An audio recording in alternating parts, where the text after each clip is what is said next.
Praise the lord. ఈరోజు దేవుని వాగ్దానము, నీ పూర్ణ హృదయంతో యెహోవాను నమ్ముకొనుము, నీ స్వబుద్ధిని ఆధారము చేసుకొనకుము. సామెతలు 3:5. ప్రియమైన దేవుని బిడ్డలారా, మన ప్రభువైన యేసుక్రీస్తు నామంలో మీ అందరికీ శుభాకాంక్షలు. ఈరోజు దేవుడు తన పరిశుద్ధ వాక్యం ద్వారా మనతో మాట్లాడుతున్న మాట సామెతలు 3:5. నీ పూర్ణ హృదయంతో యెహోవాను నమ్ముకొనుము, నీ స్వబుద్ధిని ఆధారము చేసుకొనకుము. దేవుని బిడ్డలారా, మన జీవితంలో కొన్ని సందర్భాలు వస్తాయి.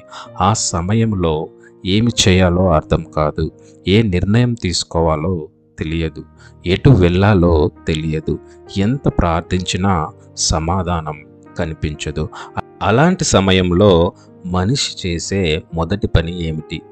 తన తెలివితేటల మీద ఆధారపడటమా, తన అనుభవాన్ని నమ్ముకోవడమా, తన చుట్టూ ఉన్న మనుషుల సలహాలను నమ్ముకోవడమా?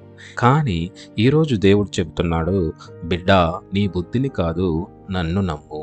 ఎందుకంటే మనకు రేపటి సంగతి తెలియదు, కానీ దేవునికి తెలుసు. మనకు ముందున్న ప్రమాదం కనిపించదు, కానీ దేవుడు చూస్తున్నాడు. మనకు మూసిన తలుపులు మాత్రమే కనిపిస్తుంది, కానీ దేవుడు తెరవబోయే తలుపులు కూడా చూస్తున్నాడు. అందుకే దేవుడు చెబుతున్నాడు, నీ పూర్ణ హృదయంతో నన్ను నమ్ముకొనుము. బైబిల్లో ఒక గొప్ప ఉదాహరణను మనం చూస్తాము. అబ్రహాము గురించి మన అందరికీ తెలుసు. దేవుడు అబ్రహామును పిలిచినప్పుడు ఎక్కడికి వెళ్ళాలో చెప్పలేదు, ఏ దేశానికి తీసుకెళ్తున్నాడో చెప్పలేదు, ముందు ఏం జరుగుతుందో కూడా చెప్పలేదు. కానీ అబ్రహాము దేవుణ్ణి నమ్మాడు. దేవుడు చెప్పిన మాటను విశ్వసించి తన దేశాన్ని, తన బంధువులను విడిచిపెట్టి బయలుదేరాడు. మానవ దృష్టిలో అది తెలివైన నిర్ణయం కాదు, కానీ విశ్వాస దృష్టిలో అది సరైన నిర్ణయము. అందుకే ఈరోజు వరకు అబ్రహాము విశ్వాసానికి మాదిరిగా నిలిచాడు.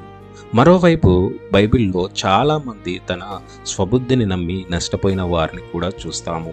సౌలురాజు దేవుని మాట కంటే తన ఆలోచనలు ఎక్కువగా నమ్మాడు. ప్రజలు ఏమనుకుంటారో అని భయపడ్డాడు. దేవుని ఆజ్ఞను పూర్తిగా పాటించలేదు.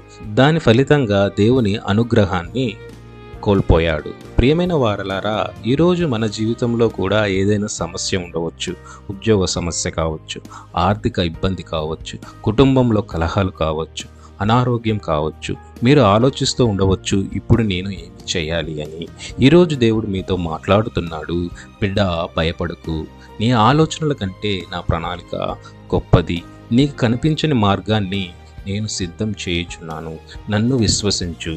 దేవుని బిడ్డలారా, విశ్వాసం అంటే అన్ని జవాబులు తెలిసిన తర్వాత దేవుణ్ణి నమ్మడం కాదు. ఏ జవాబు కనిపించకపోయినా దేవుణ్ణి నమ్మడం, మార్గం కనిపించకపోయినా దేవుణ్ణి నమ్మడం, అదే నిజమైన విశ్వాసము. ఈరోజు దేవుడు మనందరినీ ఒక ప్రశ్న అడుగుతున్నాడు, నీవు నీ బుద్ధిని నమ్ముతున్నావా, లేక నన్ను నమ్ముతున్నావా?